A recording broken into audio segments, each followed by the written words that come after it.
right. Hi, everyone. My name is Gus Isaksson. I'm one of the librarians here at East Islip Library. I'd like to thank you for joining us for this event, Presidential Election Campaigns, Facts, Fallacies, and Fantasy. On this year's presidential election, currently maybe taking a back seat to the coronavirus, in just a few months, we will be voting for a president, whether it's at home or in the voting booths. Of course, what comes with that process is the campaigning by the various candidates. And modern times, we're used to campaigns that get a little nasty, ugly, mudslinging accusations abound, along with the mistruths and half-truth that we're used to hearing. We're expecting no less this year. Many of us long for the days when our politicians were honorable gentlemen who focused on ideas and issues, not just personality and rumor mongering. But today we'll explore how that idealization of our long ago leaders is not really accurate. And in fact, dirty tactics, nasty ads, and deceptive campaigning date back to our very first elections. Today we have with us East Islip Library's residential presidential buff. It's all right to call you a buff? Sure, why not? Okay. Brian Benelli is his name. He will discuss some of the more notorious presidential campaigns in United States history. Aside from his knowledge of presidents, Brian is also a musician and an actor and has appeared in shows like Practical Jokers, the Chris Gethard Presents, SNY's Gethard, yeah.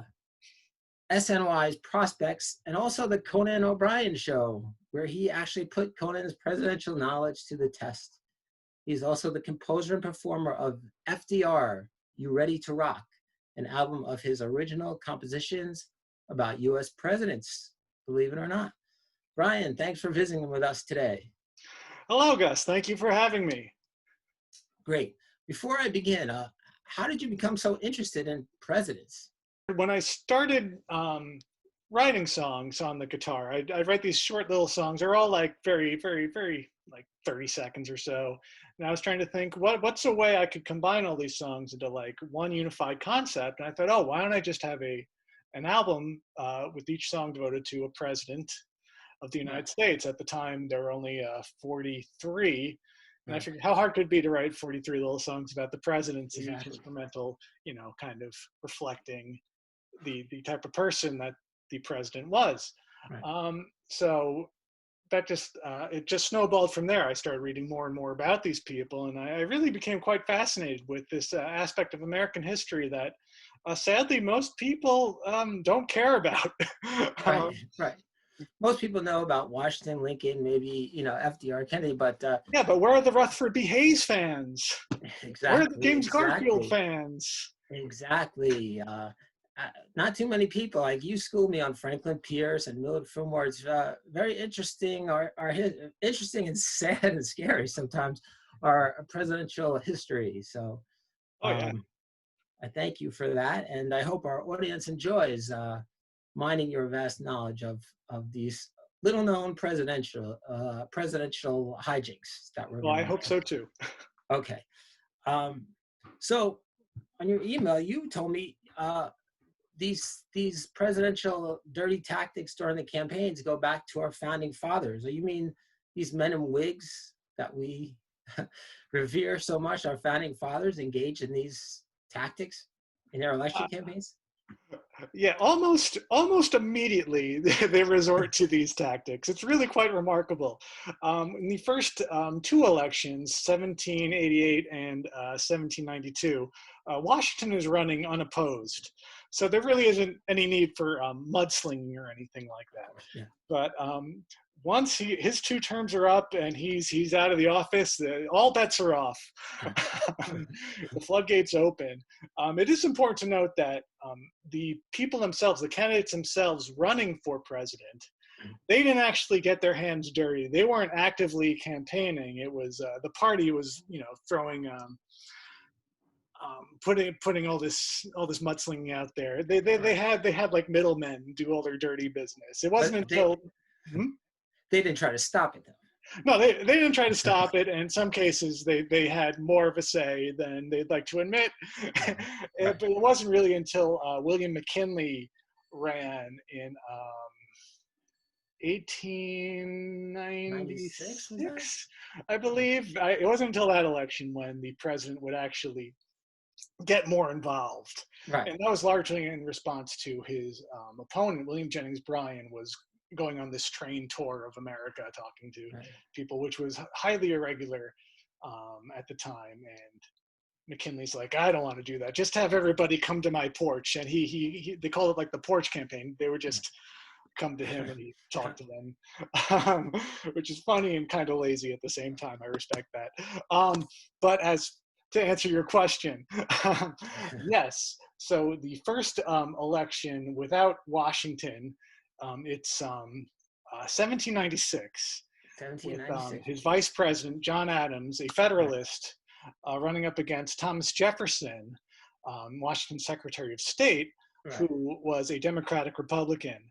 Right. And just to simplify things, the Federalists, they believed in a strong federal government, hence the name, and they were sympathetic towards England, Right. whereas the Democratic Republicans were more about strong state governments, Right. and they were fans of revolutionary France, and they thought that the Federalists were a little too king-friendly for their liking. Since we just extricated from the king, right? Yeah, so Jefferson and Adams had initially, in the founding of this country, they'd been pretty close, like pretty good friends. Like Adams even helped Jefferson a little bit in the writing of the Declaration of Independence. But as time went on, their political differences just became too big to surmount, and they grew to really despise each other. Really? And so in this election, the way it was originally set up in the Constitution, each member of the Electoral College, they would submit 2 votes, but they wouldn't specify this vote goes for president and this vote goes for vice president. What would happen was the person with the most votes became president, and the person with the second most votes became vice president, which I guess wasn't a problem in the days before political parties. But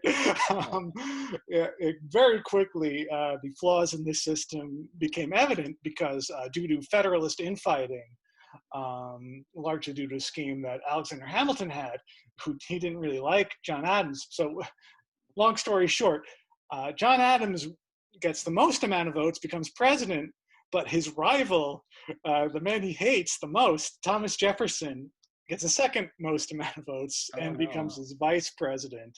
Oh, wow. And tensions get even worse. Adams passes the Alien and Sedition Acts, which allow him to, the Alien Act allows him to deport any aliens that he deems unsavory or from hostile nations. And he's also allowed to, the press is no longer able to publish attacks on the administration for fear of being jailed. So this is all just, now we're getting into the real juice of this, which is the election of 1800, where it's a rematch between Jefferson and Adams. President versus vice president. President versus his own vice president, which is really interesting. And there's some really good quotes here. Jefferson was painted as an atheist. And he was famously, he famously made his own version of the Bible called the Jefferson Bible, where it kept all the parts about like Jesus and everything, but it got rid of everything having to do with his miracles or anything like, anything supernatural. Wow. So he was made as like a godless heathen by the Adams campaign. And I have this one quote, Jefferson, if elected, murdery, robbery, rape, adultery, and incest will be openly taught and practiced. The air will be rent with the cries of the distressed. The soil will be soaked with blood, and the nation black with crimes. And another quote, we would see our wives and daughters the victims of legal prostitution. So what makes this election interesting, in addition to all that, is once again, it ends in a funny way, where Adams loses outright, becoming our first one-term president. Right. But Jefferson winds up in a tie with his running mate, Aaron Burr. Oh boy, Aaron Burr shows up in so much stuff, and he's a scary man, isn't he? He's a scary man, very interesting man. There's a great book, I believe it's called American Emperor. Right. I'll put up a link to that afterwards. But Oh, thank you. very interesting person. And I think everyone knows him as the man who shot and killed Alexander Hamilton. Right. And it ties into this because so the election is thrown to the House because they're not sure who to make president and who to make vice president.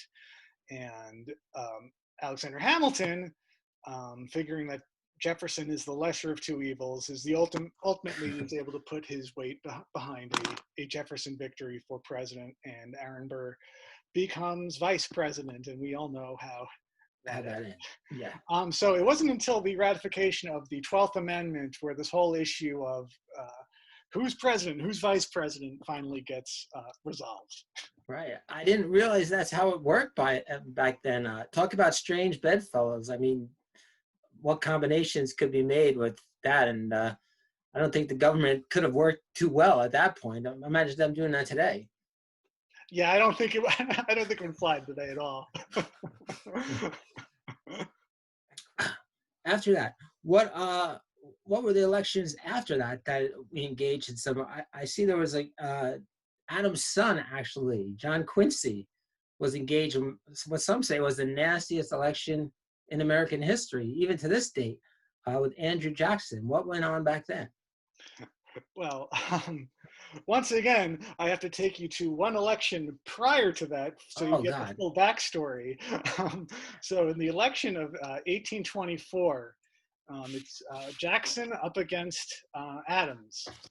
And Jackson winds up with more electoral and popular votes than Adams, but not a majority that was required to officially anoint him president. So once again, it's thrown to the House, and Henry Clay, who was also running for president, is the Speaker of the House. And he determines, he throws his weight behind John Quincy Adams. He gives the election to Quincy Adams, basically. And in return, Adams makes Henry Clay his Secretary of State, which Jackson views as a blatant quid pro quo, because Secretary of State was rightfully seen as a stepping stone to the presidency back then, because most of our prior presidents had been Secretary of State beforehand. So this enrages Jackson. So there's already tons of bad blood. And then we have the rematch in 1828, where Quincy Adams is up for re-election against Jackson. And Quincy Adams, their campaign perhaps cross over the line of appropriateness and go after his wife, Rachel. His wife? Wow. What were they saying about her? Well, there's some iffiness as to when Rachel and Andrew started eloping. Rachel had been married before, and it's not quite clear whether or not her divorce had been finalized when this all started. So they called her, a bigamist, unchristian, all the nasty things you could accuse a lady of being. And this really, really hurt her. It affected her greatly. And she was already in poor health. And this just made it so much worse. And eventually, after the election, but before Jackson was sworn in, she died. And Jackson blamed the death squarely on John Quincy Adams and never really forgave him. Wow. She died before he even took office, huh? Yeah. When we're talking about how campaigns could kill people, this brings me into the next topic I would like to talk about, which is the 1840 election. 1840? Which is, Andrew Jackson comes up again, but he's not running this time. It is his protege, Martin Van Buren. Oh, okay. Again, and he's running against William Henry Harrison. So Buren and Jackson are in the Democrat Party. all the Jackson followers are Democrats right now. Right. And the Whigs form largely in opposition, just so their main platform is we hate Andrew Jackson. Right. And we want to get him out of office. We want to get his influences just out of politics. Right. And Martin Van Buren was Jackson's second vice president and the 8th president for my fellow Seinfeld fans. He was a New York guy too, right? Yeah, from old Kinderhook. Right. The expression "okay" it comes from his campaign, where okay, old Kinderhook. God, I learn something every time I talk to you. Every time. So anyway, Van Buren is widely unpopular. They're in the middle of a depression. He's a masterful politician. They call him the little magician. He's able to work political magic when he's not president, but once he is president, he's not quite sure how to run things. Not so magical. So what happens is the Whigs pick William Henry Harrison. And this is one of the first elections that really focuses more on style than substance. Right. William Henry Harrison was a war hero from the War of 1812, the Battle of Tippecanoe. His nickname was Tippecanoe. Oh, I think I know it's coming here. I think I know it's coming here. Yeah. And his running mate was John Tyler. And there was a campaign song that was very popular, Tippecanoe and Tyler too. And people would be singing that. It was a big hit. Also, one gimmick they had this giant ball that they would roll from town to town, and it was filled with like Whig campaign slogans. And there'd be the expression was "keep the ball rolling, keep the ball rolling," and that's where that term comes from. Okay. And Van Buren, they painted William Henry Harrison as this gruff and tough man's man who was raised in a log cabin. Mm-hmm. And all this, he was from a well-off family, very well educated. Right. It was all lies, but that's the image that they want to project. And they painted Van Buren as this out-of-touch, wealthy elitist. Right. There's a famous speech you can find online by Representative Charles Ogle, I think it's pronounced. It's too long for me to quote directly, but he paints Van Buren as a weak dandy who eats fancy foods off of golden spoons. It's really over the top and just character assassination. But this is getting to my point. The way that the Van Buren camp attacked Harrison was they painted him as a doddering, senile old man. He was 67 at the time. 67, wow. They're like, he's too old, he's too weak to be president. Right. And so what happens is William Henry Harrison wins, and on Inauguration Day, I guess that remark kind of really stuck with him, that he was old and weak. So to prove how strong he was, it's Inauguration Day. It's a cold, stormy day. The weather is miserable. And he's like, well, I'm going to give the longest speech ever without wearing a jacket or anything like that, just to prove, how masculine and that'll show him a long speech. Yeah. And he wound up developing pneumonia and dying 30 days later. So that's another instance where a presidential campaign actually killed somebody. So Tyler was the first vice president to take office. Correct. From a sitting president, basically. Mm-hmm. Oh, okay. Right. Yeah. Did not realize that either. Mm-hmm. Okay. So, was it true that he died of the speech? Some people say it was the White House septic system, but that might just be a rumor. Well, that could be true too, because quite a few people, the White House was built like on a swamp, right.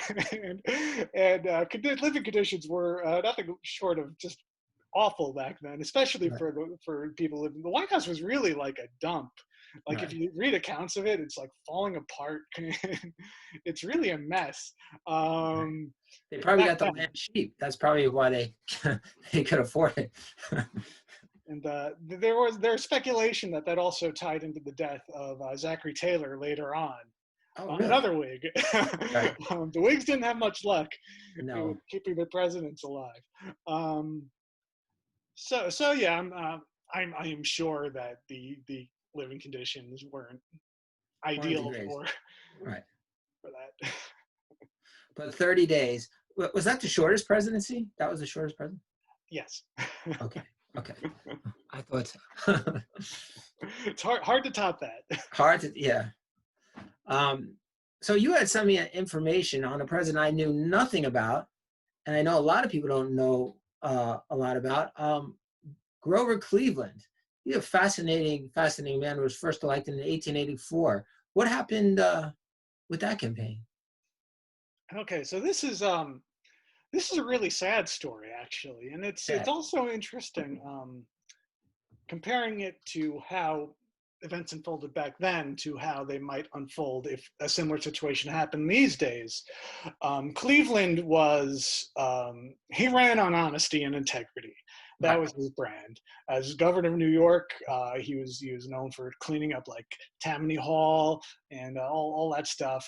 And his opponent, James Blaine, was under fire for, I believe he was accepting bribes or some typical illicit political shenanigans.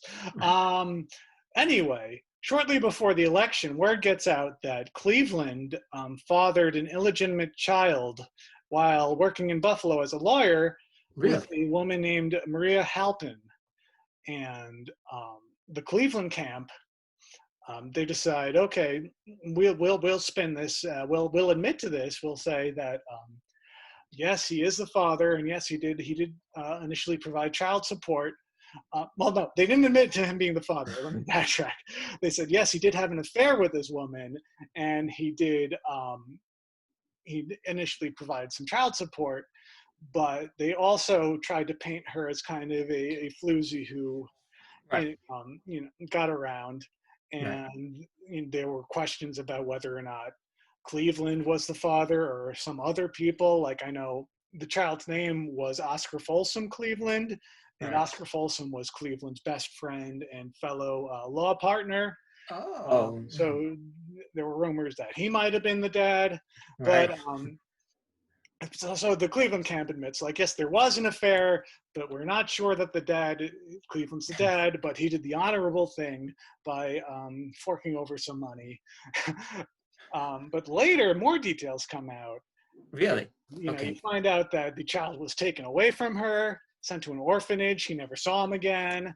And she was briefly committed against her will to an insane asylum. And the doctors have gone on record saying that there was nothing wrong with her. She was released pretty quickly.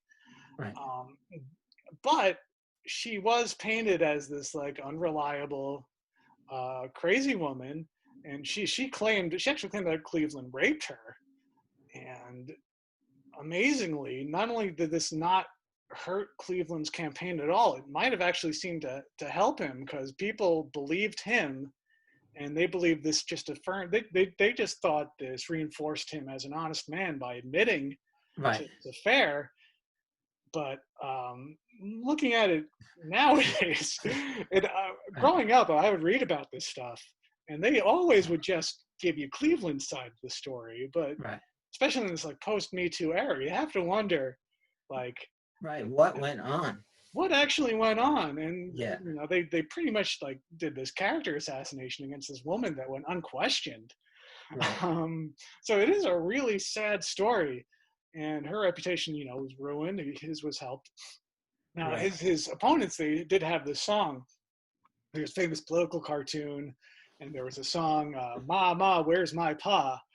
And once Cleveland wins the White House, Cleveland supporters respond to that song with "Gone to the White House, ha ha ha." Oh wow, so that's great. That's the capper to this awful story. He had a great PR organization there. His spin people work their magic. To further put a dent in Cleveland's credibility, I know you read this book, "The President is a Sick Man."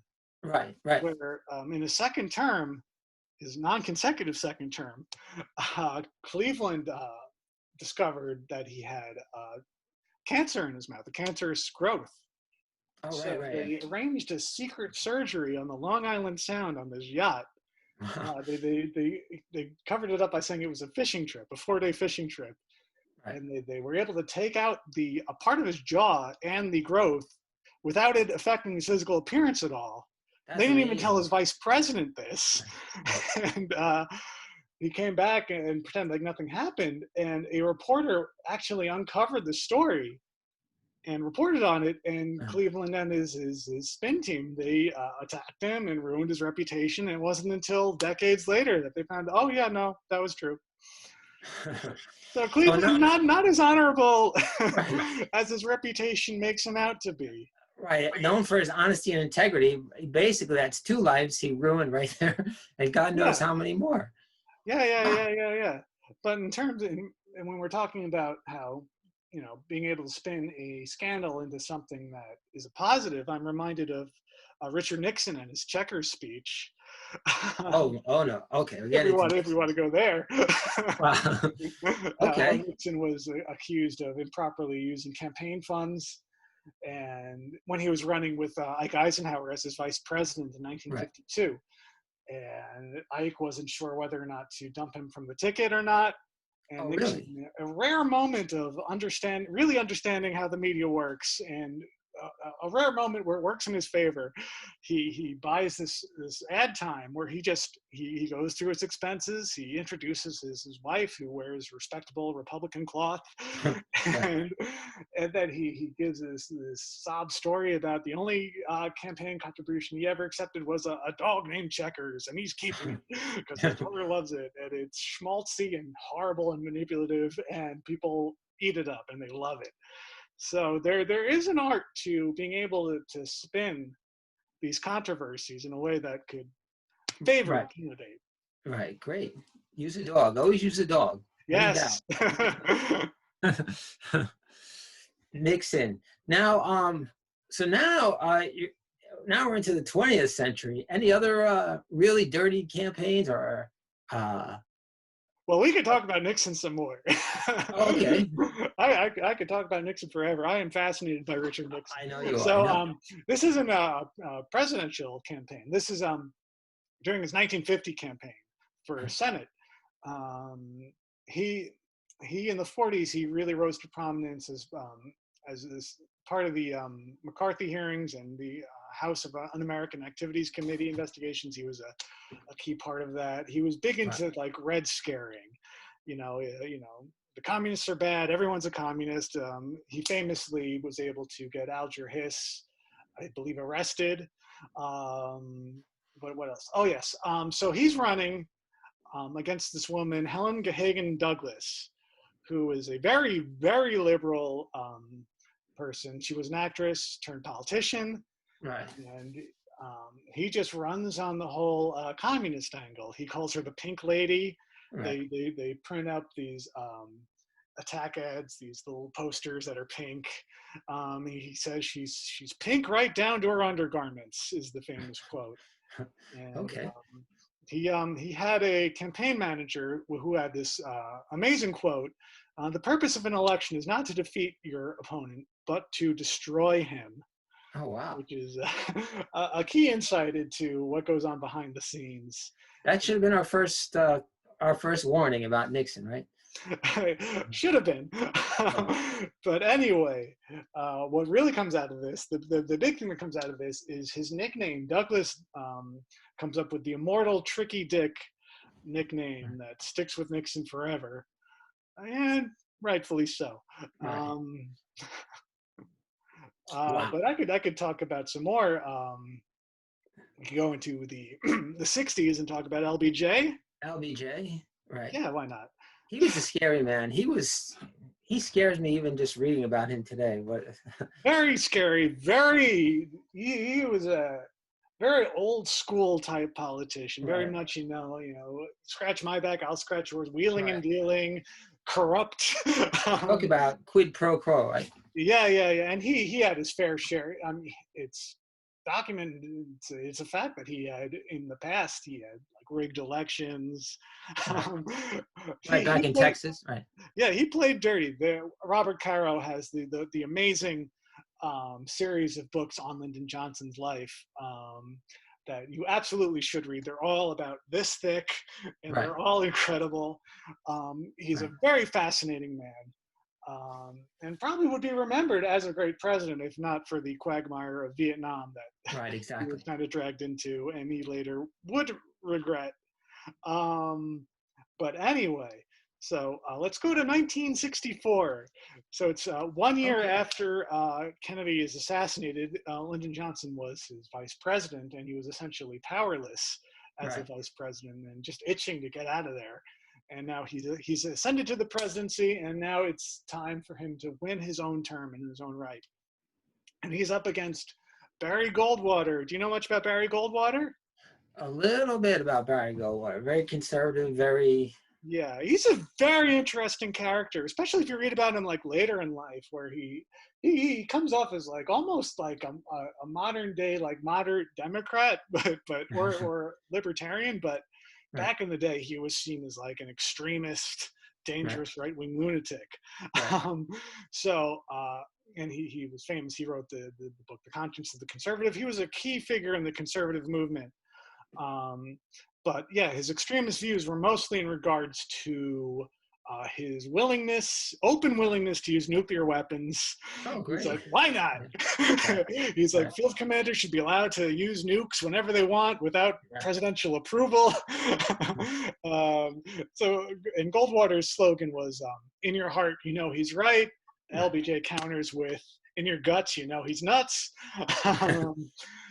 But what I really want to talk about is one of the most infamous political ads in American Oh, history, right. the Daisy ad. Oh, yeah. I'm not sure if we can show this. If we can, we will. But it's just a short ad. It's focuses on this girl in a field. She's picking off the petals of a little flower daisy. Hmm. 1, 2, counting them all. And slowly in the background, you hear a countdown of like 10, 9, 8, 7, and it's like a countdown to launch a nuclear bomb, and then there's an atomic explosion. And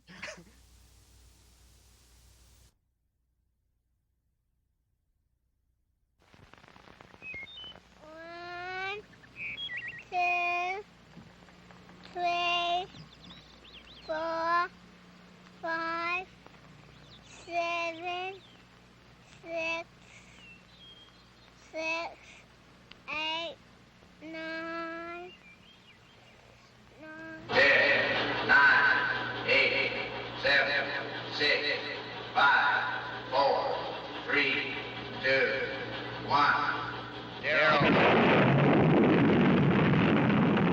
These are the stakes. To make a world in which all of God's children can live, or to go into the dark. We must either love each other, or we must die. Vote for President Johnson on November 3rd. The stakes are too high for you to stay home. the implications are, it's not very subtle. Right.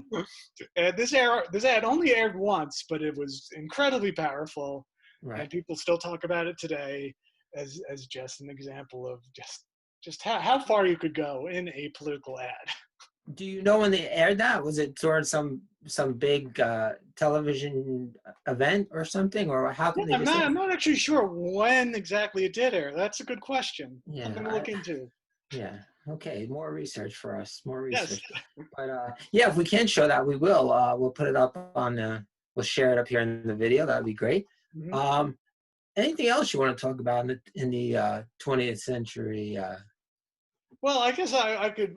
I mean, we could talk forever, but we don't want to get too close to this timeline here. You know, Yeah. even with Johnson, we're starting to get into people's wheelhouse here of the, you know, oh, I voted for him, you know, so. Right. Well, I'll just briefly touch the furthest I'll go is 1988 with Bush v. Dukakis, Michael Dukakis. Oh, okay. It's Bush Senior, of course. Right. This is the first election that I'm old enough to kind of remember. So, Oh, really? and I just want to talk about this man, Lee Atwater, who was infamous Republican strategist who was very like just Machiavellian and cutthroat. There's an amazing documentary about him called Boogeyman, the Lee Atwater story. I highly recommend you watch that just to get some insight into the behind the scenes goings on in these things. Right. He was very cutthroat, and very cunning. But he would like he was spreading rumors about Kitty Dukakis burning an American flag. He's Michael Dukakis was crazy. He would do all these things, and there's an infamous ad with Michael Dukakis in a tank wearing this helmet that's ridiculous, and he was largely responsible for George H.W. Bush winning the White House through kind of dirty campaigning. And I'm not going to get too deep into this topic, but there's also this ad, it's called the Willie Horton ad, where they played on kind of racial fears, because when Michael Dukakis was governor, this man, he supported furloughs for convicted felons. Right. And this one, Willie Horton, yeah, he let Willie Horton out, right? Didn't come out, and he raped and assaulted people.